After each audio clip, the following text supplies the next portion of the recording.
abrir nossa Bíblia, irmãos, em Filipenses, a Epístola de Paulo aos Filipenses,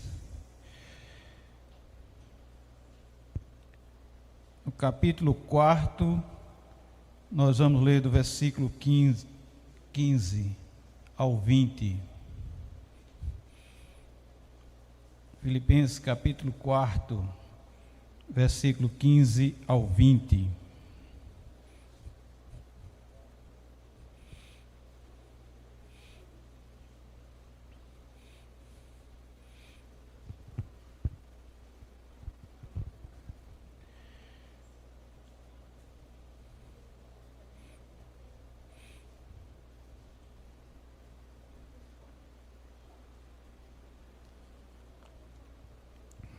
Diz a palavra de Deus assim: E sabeis também vós, ó Filipenses, que no início do Evangelho, quando parti da Macedônia, nenhuma igreja se associou comigo no tocante a dar e receber, senão unicamente vós outros.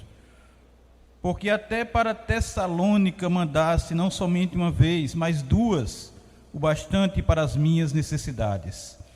Não que eu procure o donativo, mas o que realmente me interessa é o fruto que aumente o vosso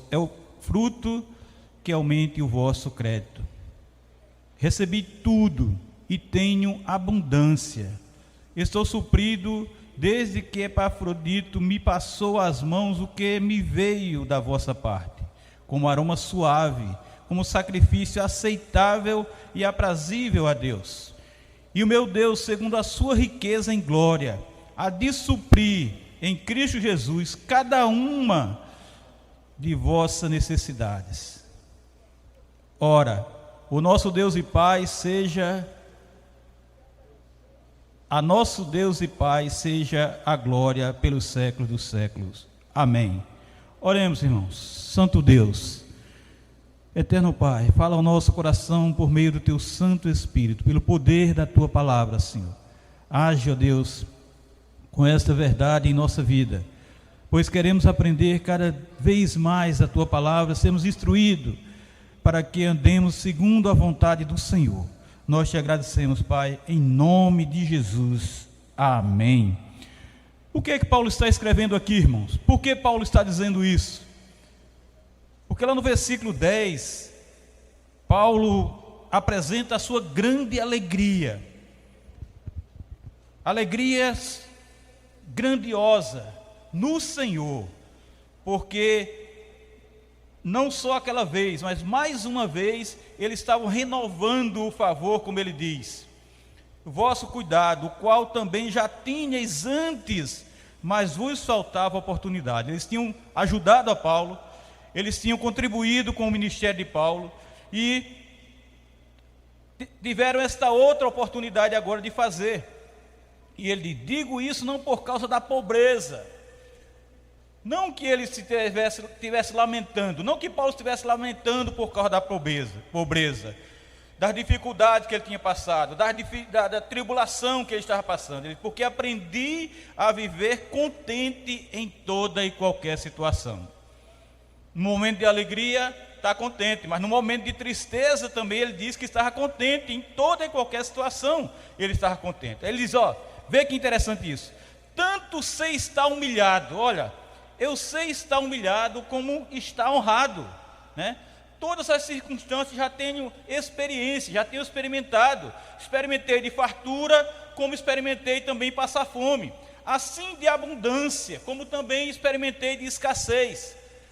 Aí, irmãos, está a citação dele, que muita gente cita errado, quando ele diz: tudo posso naquele que me fortalece. Tudo o quê? Tudo o que eu quero, tudo o que eu desejo, tudo o que eu almejo, tudo o que eu gostaria de ter. Ele está falando exatamente de ser humilhado, passar fome, estar em escassez, e também de ser honrado, de ter fartura, de ter abundância. Ele disse: olha, no Senhor eu posso passar por todos esses momentos. No Senhor eu posso passar por todas essas tribulações, porque é o Senhor que me fortalece. Quando ele estava passando por dificuldades, o Senhor o fortalecia.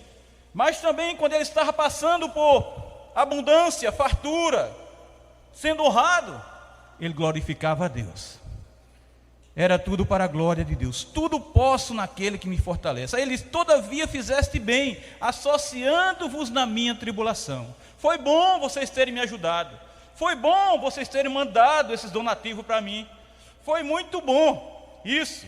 Fizeste bem, ele diz, associando-vos na minha tribulação, contribuindo para diminuir essa minha tribulação. Aí é quando ele entra dizendo aqui o que nós lemos: e sabeis também vós. Tenho mais uma coisa para dizer para vocês, ó Filipenses, que no início do Evangelho, quando parti da Macedônia, nenhuma igreja, ele diz, ó, já nenhuma igreja se associou comigo no tocante a dar e receber, senão unicamente vocês. Ele estava mostrando para eles que só eles tinham contribuído no momento mais difícil da sua vida. E tem um comentarista, William Hendricks, ele diz que Paulo nesse momento reconhece com gratidão o fato de que o presente donativo era o segmento de uma série de donativos. Não era o primeiro, não era o segundo, mas uma série de donativos que essa igreja estava fazendo para com o seu ministério, tinha contribuído para com o seu ministério. E ele menciona algo que tanto os filipenses quanto ele mesmo sabia muito bem. Ele tinha certeza que quando a igreja filipense estava em seus primórdios, começando, eles, e somente eles, partilharam com ele no tocante, e segue alguns exemplos aqui comerciais, quando ele diz: a despesa e receita, isso é, uma conta em que os filipenses eram os doadores e Paulo o recipiente. Paulo sabia e estava dizendo para eles: olha, eu tenho consciência disso, eu sei que vocês contribuíram, eu sei que vocês me ajudaram, eu sei que vocês estiveram comigo, eu sei que vocês não me disseram. Muitos sabiam, muitas igrejas, muitos dos irmãos sabiam da dificuldade de Paulo, mas somente os filipenses se levantaram, como ele mesmo diz. Os amigos filipenses então ouviram da tribulação de Paulo em Tessalônica e imediatamente correram em seu auxílio, imediatamente se levantaram, imediatamente se moveram para ajudar Paulo.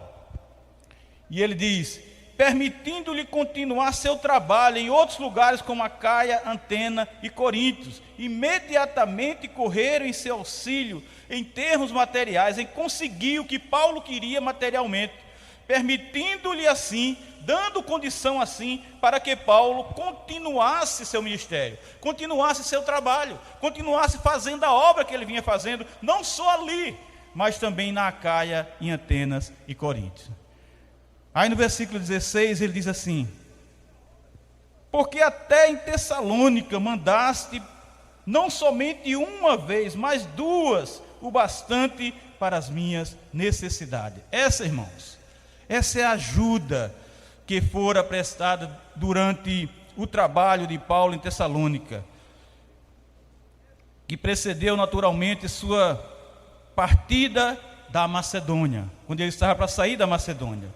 Uma igreja ali tão jovem, uma igreja ainda em seus primórdios, a de Filipe, e já tão pronta e espontânea em prestar socorro a Paulo, sabendo que estava contribuindo não exclusivamente com Paulo, não simplesmente com Paulo, mas contribuindo com a obra do reino de Deus, por onde Paulo passasse, por onde Paulo fosse, naquele momento de ministério dele, expandindo o evangelho do Senhor, expandindo as igrejas do Senhor, por onde o Senhor o enviara a fazer. Uma igreja jovem, já com esse pensamento, com esse intuito, com esse direcionamento para ajudar, para contribuir com esta obra. No versículo 17 ele diz: não que eu procure. Paulo diz: olha, meus irmãos, eu não estou procurando donativo, eu não tenho interesse nisso, não é isso que eu quero, mas o que realmente me interessa, veja que profundo isso. O que realmente é o fruto, o que me interessa é o fruto que aumente o vosso crédito. Paulo estava além, não era questão do donativo. Veja o que é que Hendricks diz. Olha, o temor de Paulo de ser mal entendido quando fala dos donativos recebidos aparece algumas vezes sem a menor dúvida, devido ao fato de que os seus inimigos, olha aí, o acusavam continuamente, sem motivos. Se aceitava o donativo, se Paulo aceitasse o donativo, ou se seus inimigos suspeitavam que ele assim fazia, estavam sempre prontos a acusá-lo de egoísmo e ser avarento. E se ele não recebia donativo, não tinha para onde. O acusavam também de fazer de sua humildade um espetáculo, de exibir a sua humildade, de ostentar que ele era humilde. No entanto, o verdadeiro objetivo do interesse de Paulo não era o donativo, mas o interesse era o doador. Paulo estava interessado no doador e o fruto que aumente o vosso crédito. O fruto que aumente o vosso crédito. Não é que eu busque donativo, porém busco o fruto que aumente seu crédito. Irmãos, o donativo era realmente um investimento que entrava como crédito na conta dos filipenses. Um investimento que lhes acresce paulatinamente ricos dividendos. Esses dividendos ou frutos na vida de seus amigos são o objeto do interesse de Paulo. É isso que Paulo diz aqui no verso 17. Um donativo dado de modo correto sempre enriquece o doador. Um donativo dado de modo correto sempre enriquece o doador. Você dá e você enriquece. Provérbio 11, 25, a parte A diz assim, ó: a alma generosa, o que é que acontece? Prosperará. A alma generosa prosperará. Provérbio 19, 17, a parte A também diz assim: quem se compadece do pobre, ao Senhor empresta. Já pensou você emprestar a Deus? Quem se compadece do pobre, ao Senhor empresta. Mateus 5, 7 diz: bem-aventurados os misericordiosos, porque alcançarão misericórdia. Lá em 2 Coríntios 9, 7, a parte B, diz: porque Deus ama a quem dá com alegria. Deus ama a quem dá com alegria. Aqui não fala nenhum desses versículos em receber. Então, irmãos, entre os frutos que são colhidos pelos doadores, pode-se mencionar, preste atenção nisso, uma boa consciência. Esse é o fruto que você vai receber, essa é a riqueza que você vai ter. Uma boa consciência, a certeza da salvação, a rica comunhão com outros crentes, uma ampla visão das necessidades e interesse da igreja universal, da igreja como um todo, ao aumento da alegria e amor, ambos concedidos e recebidos, um alto grau de glória no céu e o louvor no dia do juízo final. Só age assim, irmãos, com essa generosidade, quem tem certeza de que Cristo é o seu Senhor e Salvador. Esta é a verdadeira generosidade, porque quem faz isso sem Jesus é tão somente tentando barganhar com Deus. Os filipenses ali não estavam tentando barganhar com Deus, mas estava tudo fazendo porque já tinha Deus em seu coração, já estavam sendo movidos pelo amor de Deus, movidos pela alegria de servir a Deus, de contribuir com o reino de Deus, de fazer a obra do Senhor, de contribuir com aquele que estava expandindo o Evangelho por todo o mundo daquela época. Por isso que no versículo 18, Paulo diz: recebi tudo, olha, e tenho abundância, estou suprido, desde que Epafrodito me passou as mãos, o que me veio da vossa parte, como aroma suave, como sacrifício aceitável e aprazível a Deus. Vê a ideia de Paulo. Paulo não estava pensando que ele recebeu, não era uma questão egoística de Paulo. Não, eu recebi para mim. O Senhor me deu, vocês me deram para minha necessidade, é meu. Mas ele diz, olha, tudo isso que vocês me deram foi para quê? Qual é a realidade disso? Me veio da vossa parte, mas como aroma suave, como sacrifício aceitável e aprazível a Deus. Não para mim, mas para Deus. Para Deus.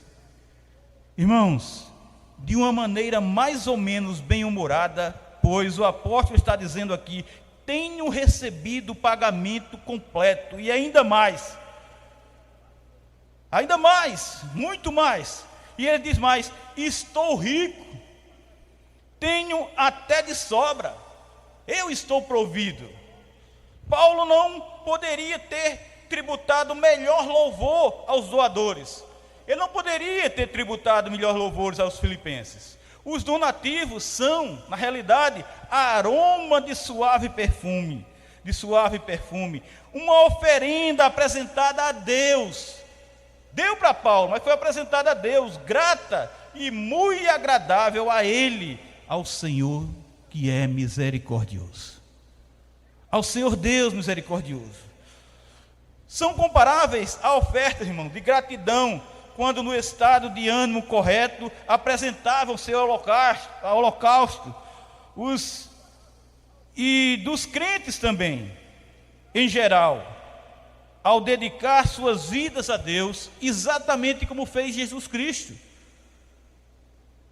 ainda que de uma maneira única. Era isso que Paulo estava na cabeça, era isso que Paulo estava pensando, é isso que Paulo está dizendo aqui. Assim como no Velho Testamento havia aquela apresentação dos holocaustos, e dos crentes em geral, dedicando suas vidas ao serviço cristão, a consagração dos cristãos ao serviço cristão, ao ministério de Deus, assim também como Cristo se ofereceu de maneira única ali na cruz. Esse é o pensamento de Paulo. Se uma oferta é ou não realmente aceitável e agradável a Deus, como Romanos 12:1, depende do motivo que move o ofertante ao trazê-lo. Qual era o motivo que você estava trazendo? Qual é o motivo que você oferta?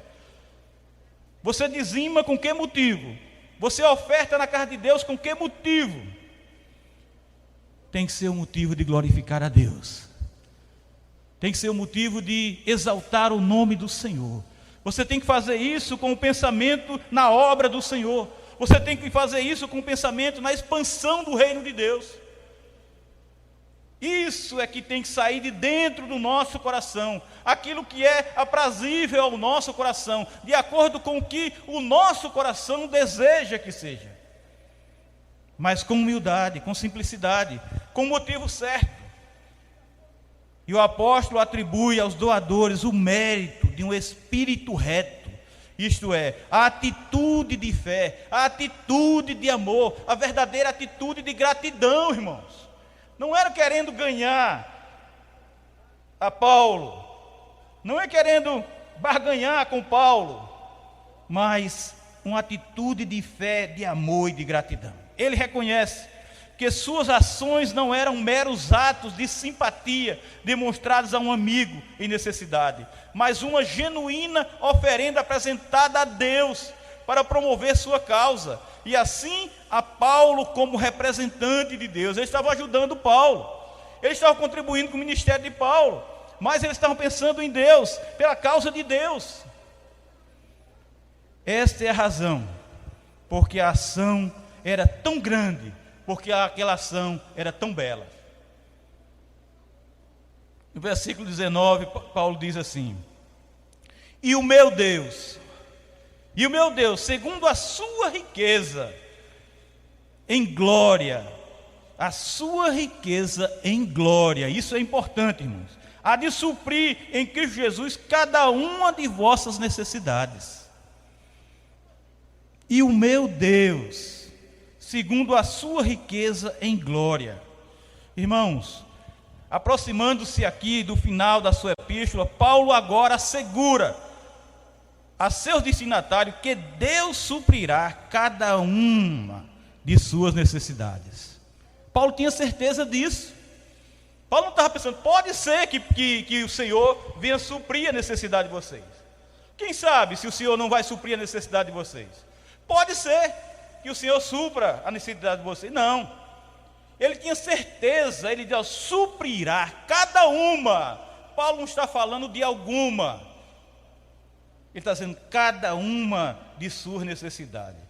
Porventura, o amoroso cuidado de Deus não se revelava de forma tão maravilhosa no próprio apóstolo durante sua prisão? Paulo estava dizendo, irmãos, o que ele tinha certeza. Paulo estava dizendo o que estava acontecendo na sua vida. Paulo estava dando testemunho da sua vida. Ele diz, olha, assim como tem acontecido na minha vida, assim acontecerá na vida de vocês. Assim como eu fui suprido em todas as coisas, até agora, até aqui, assim será na vida de vocês também. Porque se Deus fez isso comigo, Ele fará com vocês. Se Deus realizou isso na minha vida, Ele vai realizar isso com vocês também. Este era o Deus que tanto significava para Paulo. Ele tinha confiança nesse Deus. Ele sabia que o Deus que fez com ele, fazia com aqueles irmãos filipenses. Ele não suprirá simplesmente cada desejo, e sim suprirá, preste atenção nisso, todas as necessidades. Amém, irmãos? Ele suprirá todas. Não suprirá simplesmente cada desejo, e sim suprirá todas as necessidades. Ele fará isso em glória. Ele fará isso em glória. Frase que tem um sentido gloriosamente, modificando até o verbo suprir. Portanto, Deus suprirá. Preste atenção nisso aqui. Deus te suprirá, meu irmão, gloriosamente. Deus suprirá a sua necessidade gloriosamente. Então, irmãos, Paulo não está aqui pensando primariamente no que Deus fará pelos crentes quando entrarem na glória do céu, mas no que fará por eles nesse reino terreno de necessidade, nos momentos em que elas a atingirem, no momento que essas necessidades surgirem na nossa vida, no momento que essas necessidades vierem, aparecerem em nossa vida, Ele os suprirá, não simplesmente de suas riquezas, como um milionário faz ao dar uma insignificante soma para uma causa nobre, deduzindo a soma de suas vastas possessões, mas segundo sua riqueza. Mas segundo suas riquezas, as riquezas de Deus, de sorte que o donativo seja de fato em proporção com os infinitos recursos de Deus.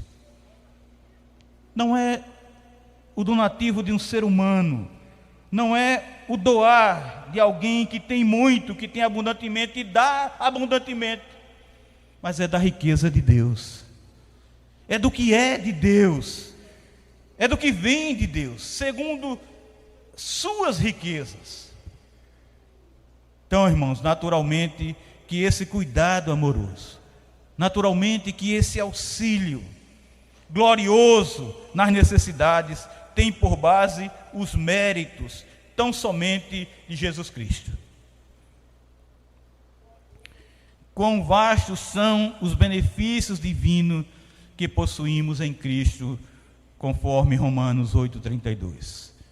Quão vastos são os benefícios divinos que possuímos em Cristo. Irmãos, a união vital com Ele é o único meio pelo qual os crentes recebem todos os benefícios. Somente unidos com Deus, somente unidos com Cristo Jesus, somente unidos com o nosso Senhor, nós, crentes, recebemos todos esses benefícios que o Senhor dispensa para nós, que está dentro da vontade de Deus. Por isso, irmãos, a segurança dessa manifestação da especialíssima providência de Deus, não significa que os filipenses seriam agora justificados por ser insensíveis, preste atenção nisso, negligenciando ou mesmo rejeitando todos os meios postos ao seu alcance para a sua própria manutenção. O que é que está acontecendo aqui? Os filipenses não estavam dando tudo para receber de volta. Os filipenses não estavam dando tudo porque sabia que Deus poderia lhe dar em dobro, ou lhe dar 10, 100, 1000 vezes mais. A palavra de Deus não advoga o fanatismo. Nem diz que alguém deve atirar sua carteira com todo o seu salário ao rio mais próximo e proclamar em seguida que irá viver pela fé. Não, não quero mais salário, não quero mais emprego, não quero nada, agora eu vou viver por a fé, porque Deus vai fazer com que um saco de dinheiro caia do céu para mim. É evidente que Deus estava cuidando de Paulo ali. Porém, uma das maneiras como o supria era por meio dos donativos dos filipenses, o que Paulo reconhece aqui. Então, irmãos, os filipenses estavam fazendo a coisa com consciência. Os filipenses estavam fazendo a coisa com os pés no chão. Eles não estavam fazendo a coisa com emocionalismo, com histerismo. Eles não estavam fazendo as coisas com fanatismo. Eles estavam fazendo aquilo que o coração deles, cristãos, aquele coração que foi revestido pelo poder do Espírito Santo, estava realizando para que o ministério de Paulo e o reino de Deus crescesse em todo o mundo. Deus estava cuidando de Paulo por meio dos filipenses. E os filipenses estavam agindo da maneira que o Evangelho os ensinava, da maneira que a palavra de Deus os orientava. Existem inúmeras passagens nas quais esse terno e amoroso cuidado de Deus para com seus filhos aqui e agora é descrito. Passagens que têm consolado o povo de Deus em muitas gerações. Deus está conosco. Deus tem ajudado o seu povo. Deus tem suprido o seu povo, e nós temos prova aqui nesta igreja que Deus tem ajudado o seu próprio povo, Deus tem ajudado muita gente por meio de nós, porque nós temos esse mesmo coração dos filipenses, de ajudar as pessoas que necessitam, de ajudar aqueles que precisam da mão estendida de Deus, e Deus vai estender a sua mão, assim como os filipenses estenderam a mão, Deus vai estender por meio de nós. Deus estendeu a mão a Paulo, ao ministério de Paulo, por meio dos filipenses. E Deus estende a sua mão a essa comunidade por meio de mim e de você.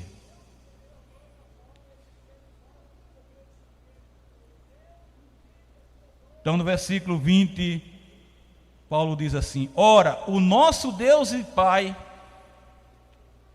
a nosso Deus e Pai seja a glória pelos séculos dos séculos. Amém. Para Paulo, a doutrina nunca é uma matéria árida. Sempre que ocupa sua mente, também enche seu coração de louvor, de adoração, de glorificação. Por exemplo, ora, o nosso Deus e Pai seja a glória pelos séculos dos séculos. Amém. Em consequência, refletindo sobre esse maravilhoso cuidado que Deus proporciona a seu Filho, a esse Deus, que em seu Filho é o Pai de todos os crentes, Paulo tributa toda adoração. O ardente anelo do coração do apóstolo é que todos os redimidos, filhos de Deus, se esforcem supremamente para dar a seu Deus louvores sem fim, louvores pelos séculos dos séculos, ou seja, louvores para todo e sempre. Solene amém, palavra de afirmação ou confirmação, sublinha o fato de que a doxologia não é um mero fruto dos lábios ou da pena, mas a espontânea expressão do coração redimido pela graça. Aquele amém é a expressão do coração redimido pela graça. Que assim seja, que seja exatamente desse jeito. Como? A nosso Deus e Pai seja a glória pelos séculos dos séculos. Que Deus nos abençoe, irmãos. Aplique essa verdade em nosso coração e mova esse coração. Mova esse coração para sermos assim, com essa disponibilidade dos filipenses, com esse interesse, com essa vontade de fazer aquilo que é necessário fazer, porque essa é a vontade de Deus, e fazemos para a glória de Deus, fazemos como perfume suave ao nosso Deus e Pai Todo-Poderoso, fazemos isso para a glória daquele que é o nosso Deus, que supre a nossa necessidade em todos os momentos que nós vivemos, para exaltar o seu nome. Que Deus nos abençoe em nome de Jesus. Amém.